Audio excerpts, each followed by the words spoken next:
रितेश नाम का एक आदमी रहता था। वो अपने माता पिता के साथ रहता था। उसके पास व्यापार करने के पैसे तो थे, पर उसे पता नहीं चल रहा था कि कौन सा व्यापार शुरू करे। इसीलिए वो इस विषय में फैसला लेने के लिए अपने पिता के साथ चर्चा करता है। पिताजी, मुझे पता नहीं चल रहा है कि आपके दिए हुए पैसों से मैं कौन सा व्यापार शुरू करूं। अरे, उसमें क्या है, पकौड़ी का व्यापार शुरू करते हैं। पकौड़ी का व्यापार? हाँ बेटा, हमारे गांव में जलेबियों का, समोसे का, अचार का, पापड़ का ऐसे बहुत व्यापार है। तो तुम्हें कुछ अलग व्यापार करना होगा। गांव में जो व्यापार नहीं है, अगर तुम करोगे तो अच्छा लाभ पाने का मौका होगा। सिर्फ सादा पकौड़ी कौन खरीदेगा पिताजी? इसीलिए हम सिर्फ सादा पकौड़ी नहीं बनाएंगे। तो फिर हम सादा पकौड़ी में साथ साथ चिकन पकौड़ी, फिश पकौड़ी, मिर्ची पकौड़ी, आलू पकौड़ी, प्याज के पकौड़ी, अंडे के पकौड़ी जैसे अलग अलग तरह के पकौड़ी बनाएंगे। ऐसे हमारा व्यापार को बहुत लाभ मिलेगा। रितेश को अपने पिताजी के बात सच लगे, परंतु मुझे इतने प्रकार के पकौड़ी बनाना नहीं आता है ना पिताजी। मुझे भी तो बनाना नहीं आता। हम खुद इन सब के विधि बनाएंगे और इसके लिए तुम्हारी माँ भी सहायता करेगी। ऐसे कहकर रितेश के पिताजी रितेश को प्रोत्साहित करते हैं।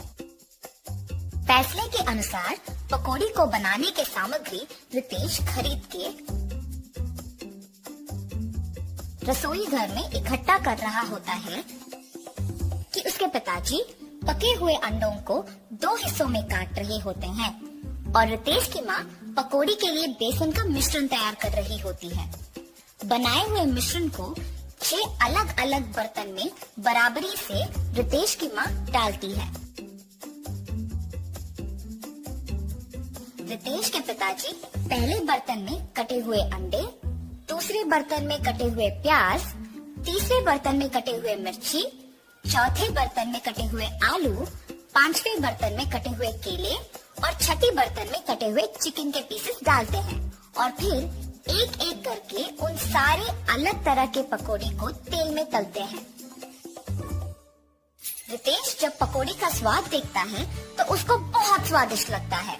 फिर वो अपने पिताजी के बातों को सच मानकर पकौड़ी के व्यापार को दृढ़ निश्चय से शुरू करता है। ऐसे शुरू हुआ था रितेश की जीत की कहानी। 15 साल बाद वही पकौड़ी का व्यापार रितेश को सिर्फ अमीर ही नहीं बल्कि बहुत घमंड और कठोर बना देता है। दूसरी ओर रितेश के पिताजी को बहुत दिनों से ठीक से दिखाई नहीं दे रहा था और सुनाई भी नहीं दे रहा था। इसीलिए वो रितेश को चिकित्सा करवाने के लिए पूछने की प्रयत्न करते हैं, पर रितेश कभी उनको समय ही नहीं देता था। इसीलिए रितेश के पिताजी खुद अस्पताल जाने का निश्चय करते हैं, पर उनके पास पैसे न होने के कारण रितेश की दुकान को निकल पड़ते हैं। अरे रितेश बेटा, कुछ दिनों से न कुछ ठीक से दिखाई दे रहा है, न कुछ सुनाई दे रहा है। चिकित्सा के लिए 3000 रुपयों की जरूरत है। थोड़ा मदद करो ना बेटा। क्या 3000 रुपए? उतने पैसे तो मेरे पास नहीं है। पर बेटा, कल ही तो तुमने बहू को बताया था कि हर रोज तुम्हें 30,000 मिलते हैं। आप पहले यहाँ से चलिए, कह रहा हूँ ना पैसे नहीं है। और घर चले जाते हैं। घर पहुँचने के बाद चिकित्सा के पैसे मांगने रितेश के पास गया था, पर उसने ये कहकर भेज दिया कि उसके पास पैसे नहीं है। क्या 3000 के लिए उसने ऐसा कह दिया? व्यापार तो अच्छा चल रहा है ना। शायद उसको हमारा यहाँ रहना पसंद नहीं। बहू ने भी खाना सिर्फ उन दोनों के लिए बनाया है, मैंने हम दोनों के लिए खाना बनाया है। तो फिर यही है, हमारा यहाँ रहना वो दोनों चाहते ही नहीं है। चलो इसी रात को यहाँ से निकलते हैं। ऐसे फैसला करके दोनों उसी रात गांव से निकल जाते हैं। माता पिता के लापता होने पर भी रितेश को चिंता नहीं हुई। अगर किसी ने पूछा तो कहता था कि तीर्थ यात्रा पे गए हैं। रितेश को पकौड़ी के व्यापार में लाभ ही लाभ आ रहा था। वो उसके दुकान में 10 और सहायक को काम पे लगा के उनको सारे पकौड़ी के विधि सिखा के काम करवाता था। इसके अनुसार उसने पकौड़ी के दाम भी बढ़ा दिया था। मिर्ची पकौड़े 5 रुपए के 10 पीस, प्याज के पकौड़े 8 रुपए के 10 पीस, आलू के पकौड़े 10 रुपए के 10 पीस, अंडे के पकौड़े 15 रुपए के 10 पीस, चिकन के पकौड़े 20 रुपए के 10 पीस और मछली के पकौड़े 25 रुपए के 10 पीस। पकौड़ी का स्वादिष्ट होने पर लोग भी बहुत आते थे, जिसकी वजह से रितेश का दुकान हमेशा भीड़ से भरा और व्यस्त रहता था और दुकान का लाभ भी दुगना हो गया था। रितेश ऐसे ही उसकी संपत्ति बढ़ाने में दिन भर व्यस्त रहता था और उसकी पत्नी भी अपनी समय अपनी सहेलियों के साथ बिताने में और पैसे खर्च करने में व्यस्त रहती थी और उनके बच्चों के साथ भी ज्यादा वक्त नहीं बिताती थी। बच्चों के देखभाल के लिए एक ताई को रख के वो चली जाती थी। रितेश व्यापार और संपत्ति के मोह में पड़कर दोस्तों के साथ वक्त गुजारता था और उसकी पत्नी उसकी सहेलियों के साथ वक्त गुजारती थी। इस वजह से उनके बच्चे बहुत लापरवाही से पले बड़े। रितेश अपने बच्चों को अनुशासन से नहीं बड़ा कर पाया और अपनी बीवी को उसके शौक से दूर नहीं रख पाया।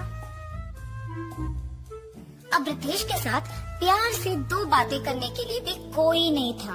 उस समय में उसको उसके माता पिता की बहुत याद आती है।